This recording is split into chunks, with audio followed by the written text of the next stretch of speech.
This is how I picture you when you were doing magic. You're in your robe. You got no underwear on. Always. You're sitting. Your legs are spread. Nowhere to hide a card. Your balls are hanging down, and there's a mirror in front of you, and you're just really working that deck. Yeah, you work the deck hard. You're working that deck hard. Yeah. Then you throw that deck away and you get into deck. So you're like different types of decks too. Number, and every once in a while you'd be like, you adjust. Right, because you don't want to sit on those. Well, I've done it. It's brother to brother. Two brothers hanging and talking about stuff. Yeah. How did Charles Manson get a family? Well, there's all that CIA shit. What's the program? It was like a legit CIA program. That's like a real thing. There's that book Chaos that talks about it. It's really awesome. I think I have that. Where they my wife read it to me as because like he got arrested a ton of times for like horrible shit. Okay, and every time he got arrested, he just was able to leave. Okay, he died here in Bakersfield. Yeah, I knew that. That's pretty rad. Yeah, he died. That's the best thing that's ever happened to us. He died in the same hospital that our dad was hospitalized in when he was sick. So they did a better job with Dad. Yeah, Dad survived. That's cool. Yeah. If you knew him, would you call him Charlie? Probably. I probably call Chuck. No, I think Chuck's maybe Chuckles. Too informal. You think anyone called him Chuckles? I think maybe his closest friends. Hey, Chuckles, what are we doing tonight? He's like, oh, about that. Yeah. There's this Tate lady I think we need to talk about.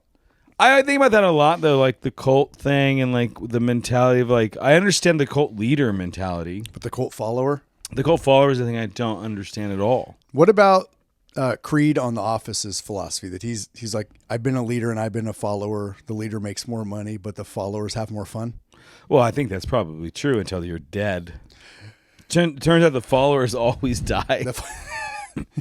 But I don't understand the follower mentality. I don't understand the follower mentality. Like, I don't even understand. Like, I've seen this a lot today. Like, I love sports. I'm a sports guy, right? But I've never had my day ruined because of a loss. So to me, the same person that would follow like a cult leader is the same person that loves the Jets so much that they don't do anything but watch the Jets. Yeah. Do you know what I'm saying? It's Gary V in his pursuit of buying the Jets. There's a little cultic aspect to that. I do too, but like, But you see what I'm saying? Like, I don't understand the follower But part it's a sense of belonging, right? I guess, but maybe I'm weird. Like, you have like a bit of like creative wanderlust in your life. It's kind and I think that like you kind of have always gone your own path. But my path has always been about access. Access in what way? To what I want to do. Right, but it's like unique but I've to never, you. Yeah, but I've never aligned myself with somebody and been like, that's the person. No, you're right. I think your personality. No, also that's probably why I'm not successful. Yeah, it's. I heard a guy say one time, he's like, if you think you're a leader but nobody's following, you're just out for a walk. Yeah, I've been walking a lot.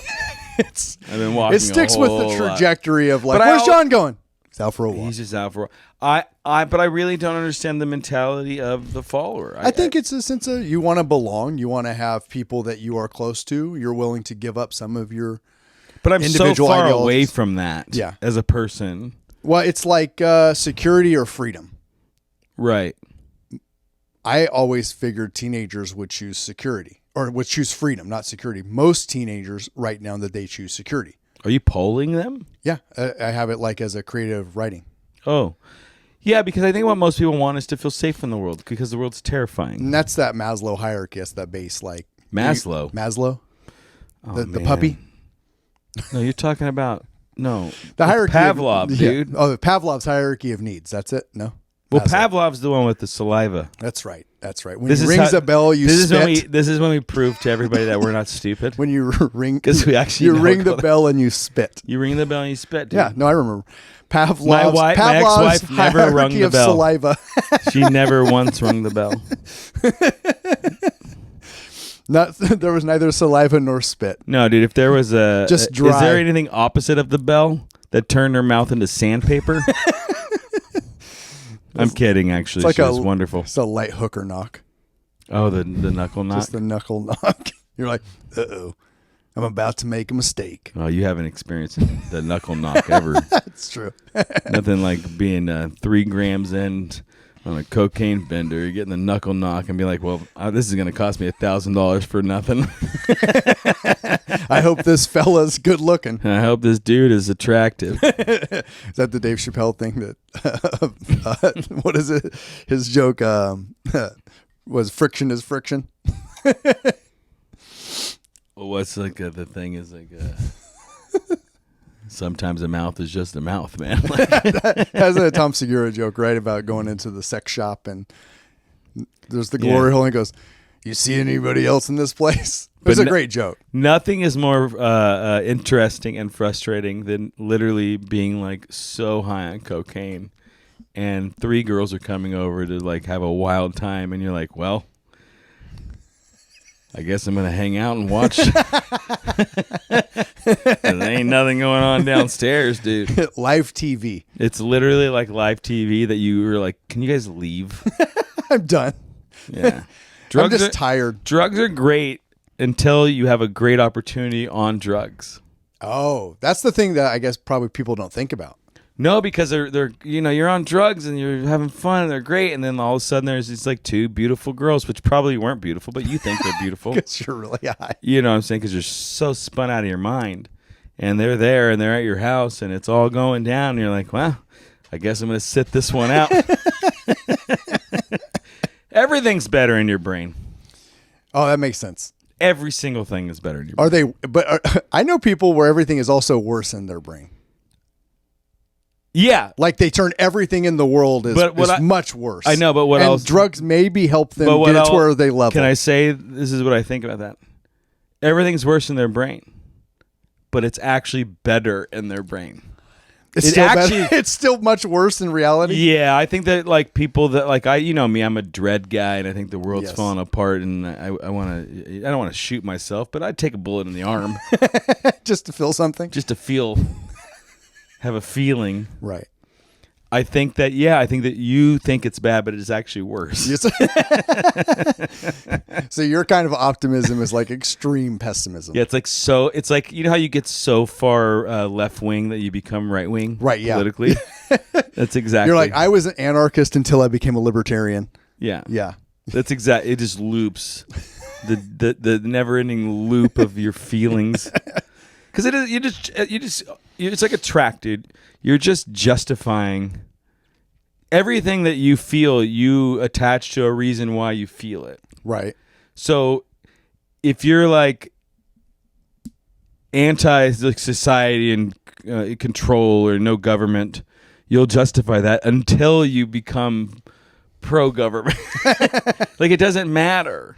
At some point it changes. Because the track has to change, and you'll change because you're a person, and eventually you'll just change into the person you thought that you hated.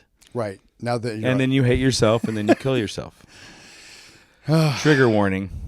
I like the idea of putting trigger warnings after the trigger. Yeah. Just, hey guys, trigger warning. It happened. Because again, if you felt triggered, we recognize this is 2024. It's not about what you said when you said it. It's about saying what you said about what you said after you said it. It's like you see what I'm saying? Yeah, I'm aware of what I said. I'm aware that I said this shitty thing, so now you can't come after me. The Clown Bar, how's that going? The Clown Bar, the play that you did the set decoration for and performed silently. The greatest thing about a thing you did a set design for is you don't give a shit how it went. But you're in 2 shows. Well, tonight I got a show. I'm doing a show. Yeah. You're going tonight? Yeah. A couple hours. Oh, right? By the way, I got a bone to pick with you. Yeah. You're too sick to go watch me perform tonight, but you're here doing the podcast. Right. Well, this had to get done. Is this like posted. Your Michael Jordan moment? This is my flu game. This is your flu game? This is the peak of my existence right now. I'm actually sweating profusely. I don't know if you can see this. I'm like dripping sweat. It's hot in here. Yeah. Because we had to turn the fans off for some. We never had the fans off, but now we had to. I don't know. No, it was because the unit. Clown Bar, I think it's going well. I mean, I haven't talked to them about like turnout, which doesn't affect me at all. Right. But I'm filling in tonight. I did last Friday, this Friday. I got that show in 2 hours. 2 hours. Yeah. The set looks amazing. It's pretty cool. Thanks, man. Yeah. How long did okay, let me ask you from an artist perspective, because you have an art degree from School of Visual Arts. You've been an artist for many, many years. what's the process for somebody to go from, like, how do you get from nothing to a vision of it to execution? What's that process like in terms of creating art or functional art in this case? I'm not a designer. I don't know how to design anything. Okay.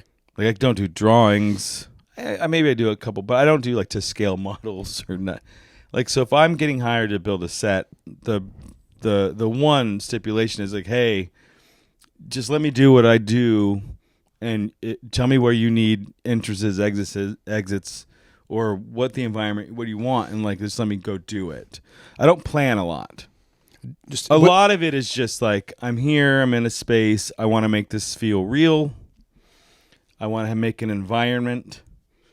And so I go about just making the environment intuitively, as opposed to making like a theatrical experience. Is creating a set that's going to be used on for a play, how is that different from when you did like art design, art direction for a film? It's not that much different. It all is not like, it's not real. It doesn't look real. In a play, at least, I guess it doesn't have to, it can look a little more surreal. Because everybody has to buy in the room. But my aesthetic is like, and this is really helps me with some of these things. Like, this whole play is supposed to be, the bar is and then takes place in the 1940s, but it was built in like 1915. Okay. So it's shoddy. Things are broken. Things aren't perfect. Which for me as an artist plays perfect into like what I like. Right. Like, I like, my favorite aesthetic in the world is like, you take a billboard. And, you know, they have like 70 years of billboards on there, and it's peeled off. And you see all those layers. Have you ever seen that? You drive by? That, I think that to me is like the most beautiful thing in the world. Just the life of it. Yeah, the life. Yeah, exactly. Like peeled paint and chipped paint and foot marks, or your chair hitting the back of the wall every day because you're in the office or whatever. Right. So something like that is easy for me to do. Now, I spent a lot of years doing perfect things when I was in the furniture world and making furniture, finishing, doing all that shit. But what I'm good at is making something that I'm really good at making things look used and lived in. Which is different than unfinished. No, I mean, it's over-finished if you really think about it. It's finished, it's beat up, and then it's refinished, then it's beat up, and then it's retouched up, and it's been handed down through. Yeah, I like that. I like that facade. But if I go to a play, I'm never going to walk up close. Now, this one you can. Right. So it's got to feel a little more actualized. It can't just be particle board that's spray painted. And it is. It totally is. It just can't feel that way. It can't feel that way. Yeah. Do you notice that stuff in movies? Like, not anymore. Those people are so good at what they do. They don't. Does the background for you it effortlessly blends in? I love watching behind the scenes stuff and seeing like the Dollar Tree thing that they bought that they put 3,000 on the wall and painted to make it look like something different. I think that stuff is fascinating. I love that. I mean, I prefer the set design world way more than the real. Like, I would never be an interior designer. Oh, okay. So what's the distinction there? Is that like, because it's real? It has to be great. Like the built-in desk has to be like actually really good. But if I did a set that needed a built-in desk, it doesn't have to be good. It doesn't have to even be a desk. It needs to look real. So I could use cardboard for all I fucking care. Oh, I think that's really interesting. So does it fulfill like a creative element for you? Yeah, because I think as an artist, like, I've always been interested in material. So it's not what it is, it's what it looks like, but what's important is actually what it's made of. Oh, that's most people go to museums and they don't really most paintings, and I mean after like 1970, earlier than that probably, and most sculptures, it's really not about what it is. It's really about what it's made out of. Like, give me an example. Gober, is it Robert Gober? Gober, I think it's Robert Gober. But like you see his work and it's like it's a cigarette pack. Okay. And it's real, but it's made out of brass. Oh, okay. You see what I'm saying? It's like my daughter had in the museum, one of the museums here in town, was when she was in high school doing ceramics. She had made a juice box. I have the juice box. out of ceramics. The juice box is over there. Oh yeah, there it is. I see it. You can't see it. I can see it. It's right behind the beer. No, that's a. What are those called? High noons. I'm addicted to them. The vodka. 100 calories, 4% alcohol, dude. It's great. Oh, I like that. But yeah, exactly. Yeah, so that's it Robert looks Gober. like a It's juice Robert box. Gober. Robert. What I think? Yeah, Robert. Yeah, that's what you said. Is Robert Gober? Yeah. But yeah, so I think there's the material aspect of what you're doing. Oh, okay. That's very interesting. Because everybody's done everything. So it's reimagining or trying to. I think you told me one time you're like, you go, if I'm going to do, like if you're knitting something, knitting a sweater isn't art. It's a craft. But knitting a painting that incorporates a sweater might be art. It could be. And also knitting a sweater could be art. Depending, I guess that's true. I mean, look, the best art show I've seen in my entire life was a Comme des Garçons, which was like a fashion house, French fashion house, I believe. And forgive me if I'm wrong. But they had a show at the MoMA, or maybe it was the Met, or whatever, in New York, of a lot of their clothes. This is their high end, like on the runway. Oh, yeah, but you're talking about like it's couture, which means like it's one of a kind, hand stitched, and it was the most amazing sculptural experience I've ever had. Yeah, I never thought of that as sculpture, but that's so you what it can is. turn anything into an art, and anything can be a craft. I don't think that. I don't look down on crafts people. I mean, I'm a tradesman myself, so like I get it. But yeah, I do think that there's a heightened way of doing things and a heightened way of experiencing something. And yeah, I mean, so when somebody says something's not art, you're like, well, it's not art to you because it's not art to you. And like, that's fine. Move on. Let me transition from that to comedy. How much, like, for you, is comedy art? Is comedy craft? Is it a mix of both? Comedy's art is the form of artistic expression that there is. Why do you think is that the case? I mean, I've heard Dave Chappelle talk about it as like this is his art form and this is his form of expression. Because it's not subjective. And then you have joke tellers that maybe lean heavily on craft and character. It's not subjective. I mean, it is in the sense that, oh, I heard this and I didn't like it. I'm like, oh, I heard this and I like it. But when you're doing it, it's not subjective. You laugh or you don't laugh. It's either you get a response or you don't, right? Yeah. I think that's, and the only time you can practice it is when you're doing it.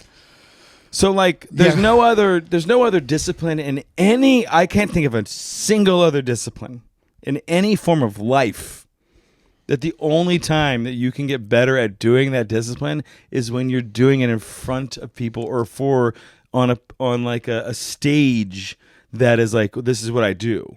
Right. Yeah, if you're an equestrian person, you can ride your horse and practice jumping. Yeah. Anything else? What else? You could practice welding. You could practice making better cross cuts on your table saw. Like there's just nothing. Like no, can you name a thing? No, I was thinking like when I was performing magic. We need to get into this. I want some magic. I want to go to the magic. We can do that. The club. I know people. The Magic Castle. Yeah, dude. You remember. The thing, magic has to be performed in front of other people because that's how you fool people. Yeah. And you find out if you fooled them or didn't fool them. Yeah, but you can practice it alone. You practice the skills alone. You can't practice comedy. No, that's what I think. That's what I was thinking. You can hone the quality of the performance live in a way that's very similar to magic because it's a live performance art that requires interaction with the audience. Again, I would say the live part of magic is the stand up. With just tricks involved. Hey, that's true. I remember sitting. The tricks you said, here. This is how I picture you when you were doing magic. You're in your robe. You got no underwear on. Always. You're sitting. Your legs are spread. Nowhere to hide a card. Your balls are hanging down, and there's a mirror in front of you, and you're just really working that deck. Yeah, you work the deck hard. You're working that deck hard. Yeah. Then you throw that deck away and you get into deck. Yeah, so you're like different types of decks too. Number, and every once in a while you'd be like, you adjust. Right, because you don't want to sit on those. Well, I've done it. Oh, let me sidetrack real quick. I got a text message from my wife today and said, our son AJ, he's 17 months old. Did he sit on his balls? He hurt his balls really bad. Doing what? And so that's what I asked. I go, what happened? She said he was swinging his golf club at golf balls and he fell down and landed his balls on the golf balls. Yeah. and then for 10 minutes felt the pain. And I was like, well, he probably also had real bad stomach problems after that. And she's like, really? I go, oh yeah, it's a whole issue. Yeah, the balls are in a really delicate species. When people are like, it's getting hit in the nuts. If you're like, get hit in the dick does nothing. I've been hit in that area hard and had nothing. And I've literally had a fly, just like their wing, flick my nuts. And I'm like, I'm going to die. Like a light breeze blew across. Somebody blew too hard. Yeah. And that's the magic. No, so yeah, that is that there is an element of magic, that the performance of magic live is a form of stand-up. What other profession? Right. It's like I've seen painters painting on like a boardwalk or busking or something, but nobody sits there in the middle of the painting and is like, I don't like it. This isn't good. They wait till they wait till the end of it, and then they go, hello. "Oh yeah, that's nice. I can hear you." But people do showing something in the middle of the process is the worst. It's interesting, like now though, because that's so much of social media is in people are interested in the behind the scenes, interested in the process. And the problem with comedy is there's no behind the scenes. Yeah, I actually really believe that the real reason why podcasts have become so big is there's been this huge chunk of the artistic world that was never able to have any close form of what it was behind the scenes. So now podcasts allow comics to talk about what they do and how they do it. Right. And it because there's no sketchbook. There's no, look, when you go, we've said this, maybe I don't know if it's on an episode, but you go to a Michelangelo exhibit and everybody's gathered around the sketchbooks because that shit's fascinating. Right. How did people want to see how the sausage is made? And I think that podcasts for comics show the sausage, where I'm only showing the sausage on my OnlyFans. Right. It's not going well. It's not doing well. I got 2 followers. Yeah. And I'm following myself. I respect that you're not stopping though. Yeah, can't stop, won't stop. No. I'm like P. Diddy. Until the feds make him stop. Why were they already surprised that he had 1,000 bottles of baby oil? I was like, yeah, that makes sense. Yeah, he's rich. I probably have 3. But my thing is like, well, yeah. How many you got? You got 3 bottles? 3. I got currently 0 bottles. Yeah, but that's just because you ran out. And I'm broke. You got to replenish them when your paycheck comes in. But when somebody's like, oh, yeah, this super rich person had this amount of crazy shit, I'm like, yeah. He had 100 Lamborghinis probably. Yeah. 1,000 bottles of oil is not that weird. No, not at all. Yeah. If he was like homeless and had 1,000 bottles of oil, I'd have questions. If P. Diddy gets out like in 7 months, he's like, yo, David, I love your work. You want to come to a party? You going? Is it like a no camera party? I think all those were no camera except for his camera. I don't think you could trust P. Diddy to not have cameras. I think he's going to have cameras. No, I probably don't go to a P. Diddy party. Bill Cosby? Is he alive? Well, I think so, but well, let's assume he is. Well, he wouldn't benefit from cameras because he's blind. No, but the point is, would you just go to a dinner? I mean, I would be very interested. Would you go to a dinner at Nobu in New York? Yeah. If Bill Cosby was hosting it, he's like, I would really love you to. I would be, and you're also you now. It's not like you have any special status. Yeah, I would be very interested in all of that. So I would like be like, well, if Manson were alive, I'm like, it'd be interesting to hear a conversation. So you're pro murder and rape. That's what you're saying. No, conversation. That's never gonna make. That'll never make. If I'm pro conversation, just tell me your side of the story, Bill. All of my favorite people are horrible humans. You know who has the best Bill Cosby joke is Sam Morril. Sam Morril's joke. It's the the hey guys, call me William. That was Bill that did all those things. I'm William now. It's how people redefine themselves. Yeah, it's PR, dude. Right. He was Puff Daddy when he came out. Then he was P. Diddy. Then he just became Diddy. He'll probably be called something else. It's remarkable. Inmate, I guess. But can you be successful and not be a shitty person? Hopefully. I hope that there are. It's brother to brother. Brothers, two brothers hanging and talking about stuff.